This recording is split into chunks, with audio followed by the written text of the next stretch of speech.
So Alchemy goes out and we approach theaters and ask them, hey, we have a show, you can take a little break off, because running a theater is no joke. I encourage anybody to try it once because it's a lot of work. And sometimes you just need a break. So Alchemy, we try and find theaters who maybe have a dark month, or they don't quite have a show in the space yet, or maybe they have a show that we could work very well and rep with. And so we go out and we find the theaters and we make the contracts, and then for Costa Mesa, they were really lovely, and we talked back and forth, making sure what the financial arrangements would be and who would be responsible for what. And I have to say that Costa Mesa has just been stellar in their support of us and making sure that we have the space and helping out with painting or lights or whatever it is that they can give us a little leg up. So the partnership has been really wonderful, and I can't thank the folks at Costa Mesa enough for all of their help. Alchemy Theater Company started about 5 or 6 years ago. Myself and 4 of the members, Tiffany Berg, Jesse Rundy, Stephen John, and Corey John, and we decided to start a theater company. We do a lot of Shakespeare outside in the park. We also do charity events for a women's group every year.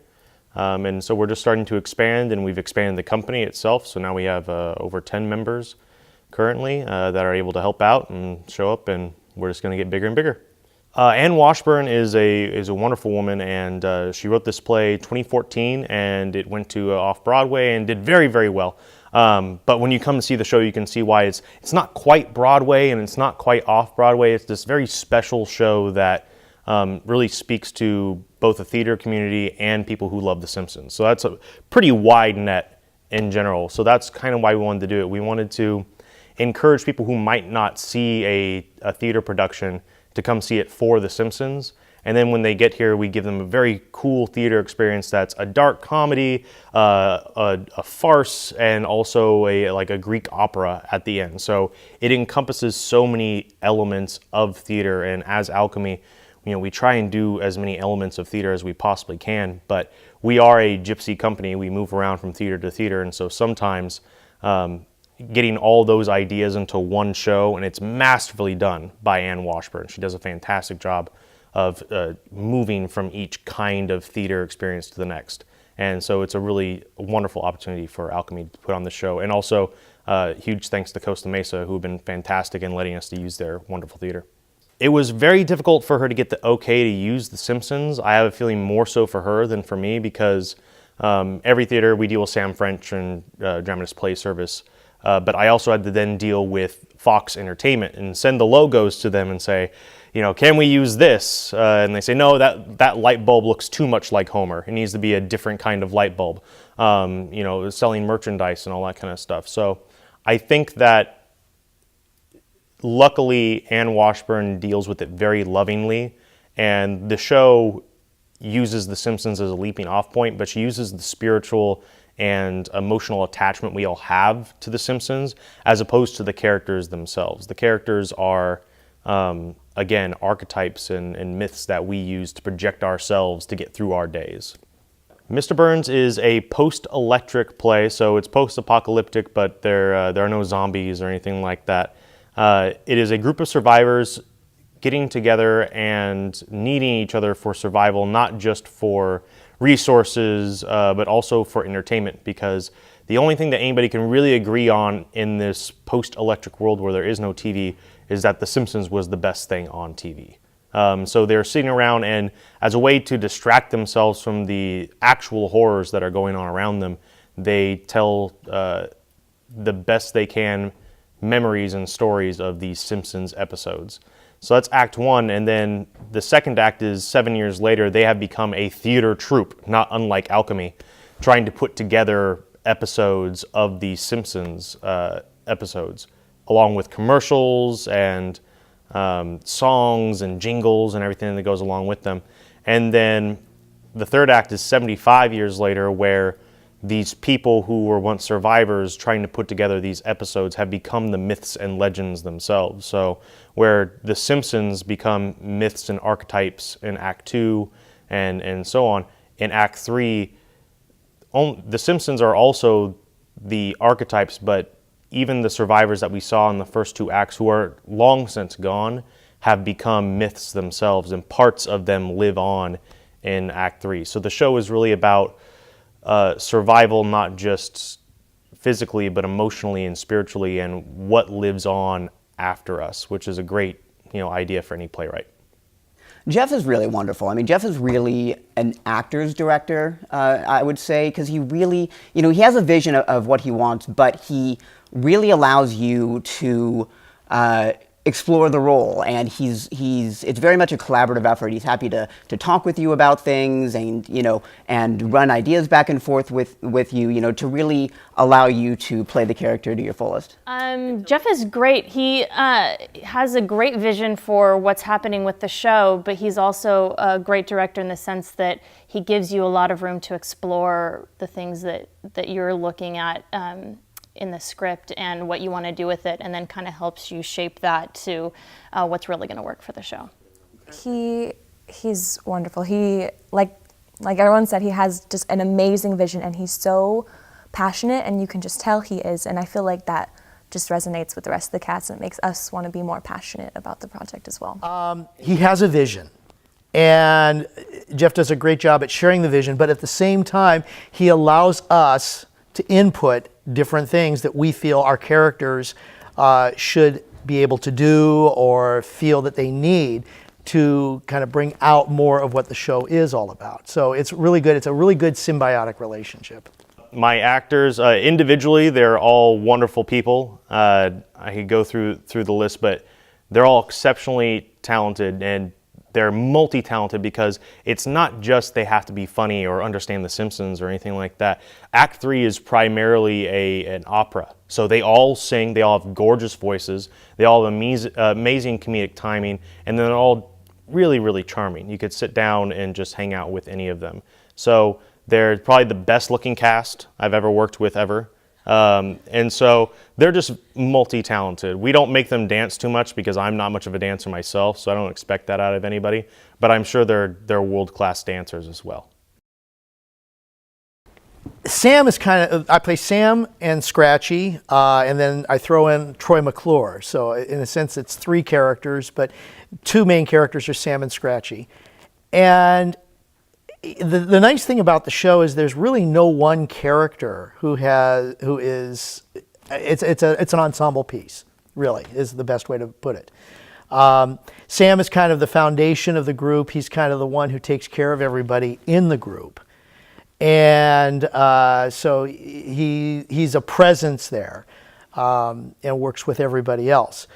Scratchy is kind of fun because you get to be kind of a villain in the 3rd act. And even though people may know Scratchy as being kind of the guy that gets torn apart in the Itchy and Scratchy cartoons in The Simpsons, the character that Ann Washburn created is actually a pretty nice character. Get to play kind of an evil character in the whole thing. And of course, evil characters have some fun. And so it's really, really good.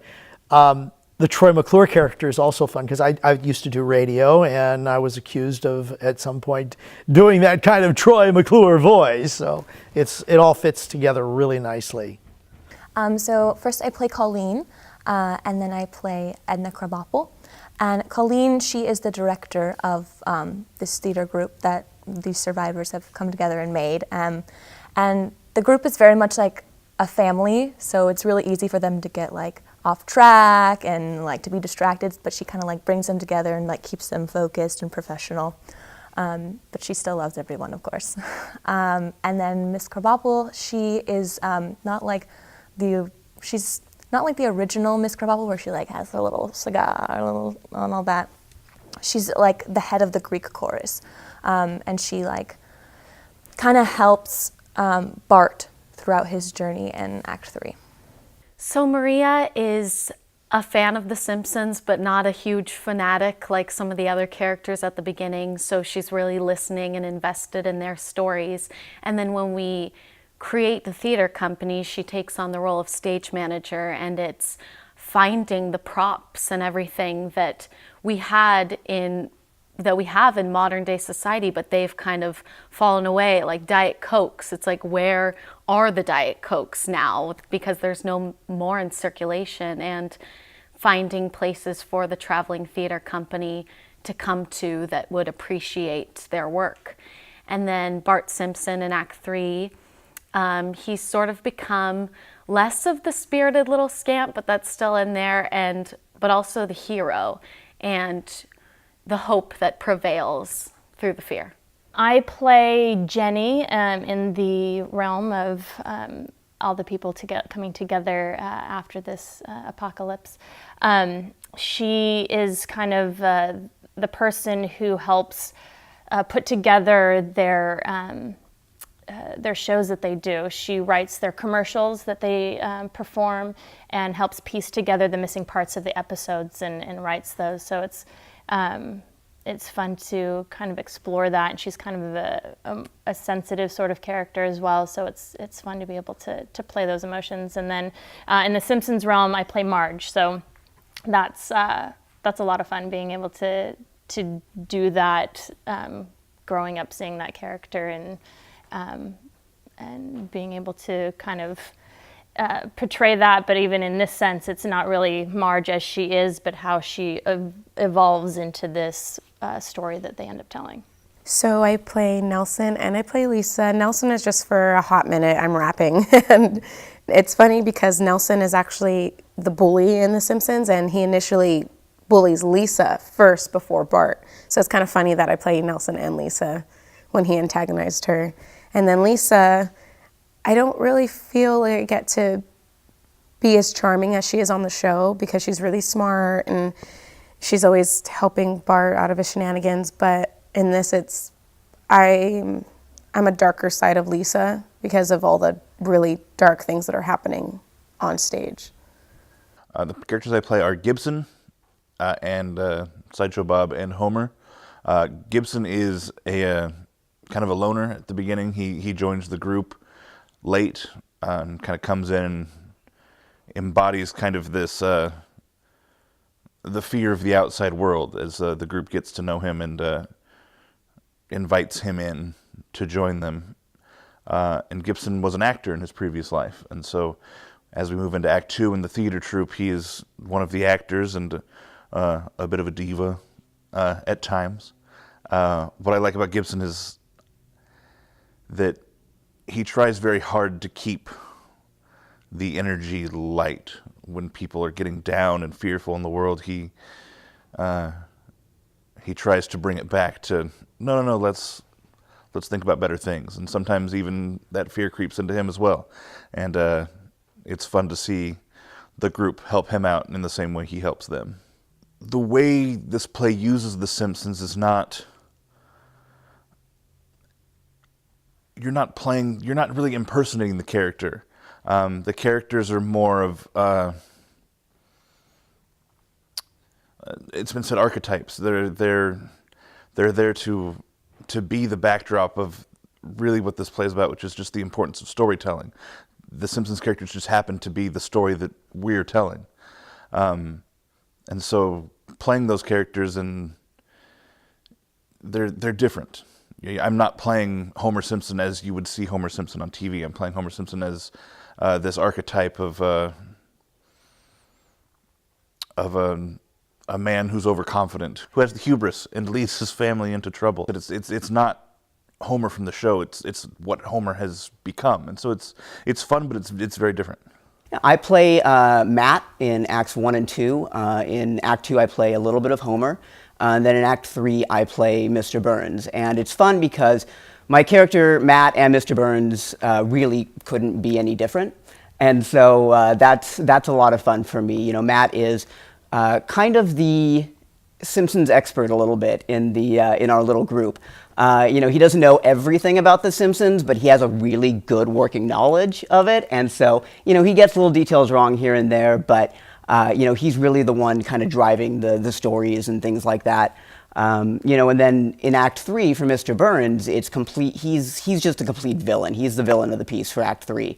And so that's fun to get to play. I've never really gotten to play a villain like that before, so it's really a lot of fun for me.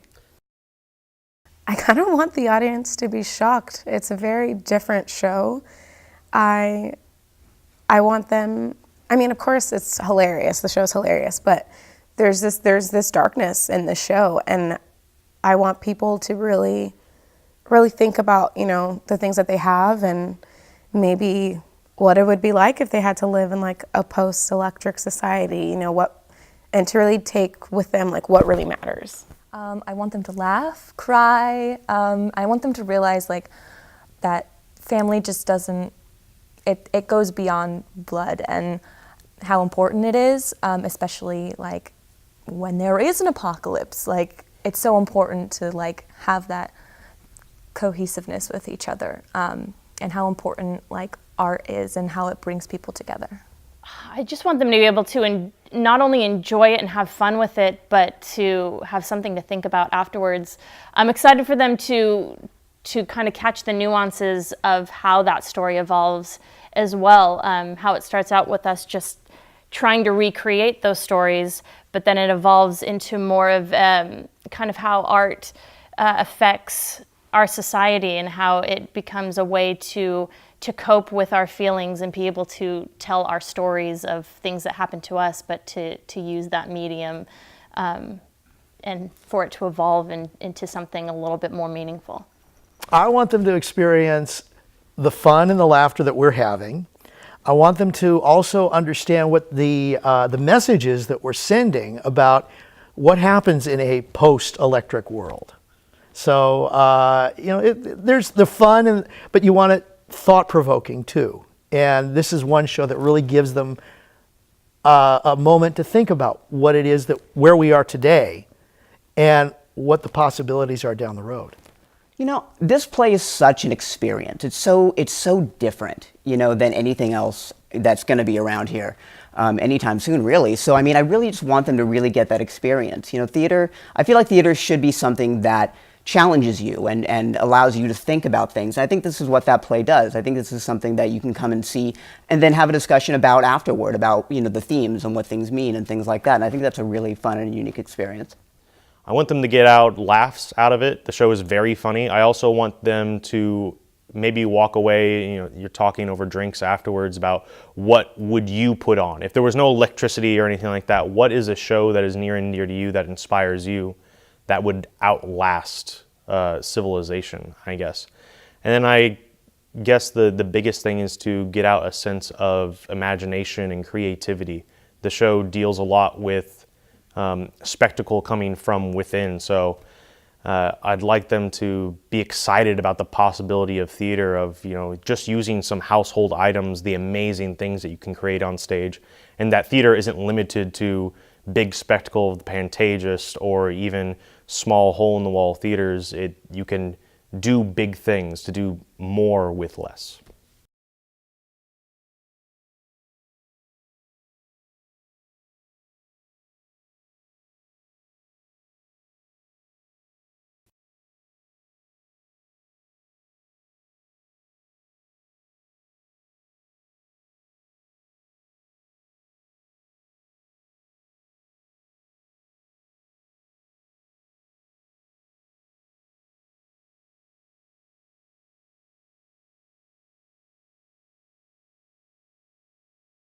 The rest of our season is coming up soon. We're not able to announce everything yet because some other theaters are doing those shows or what have you. But I can say our very next show is going to be going up as part of the Long Beach Playhouse of their collaborative series. We'll be doing Charles Mee's Trojan Women, a love story.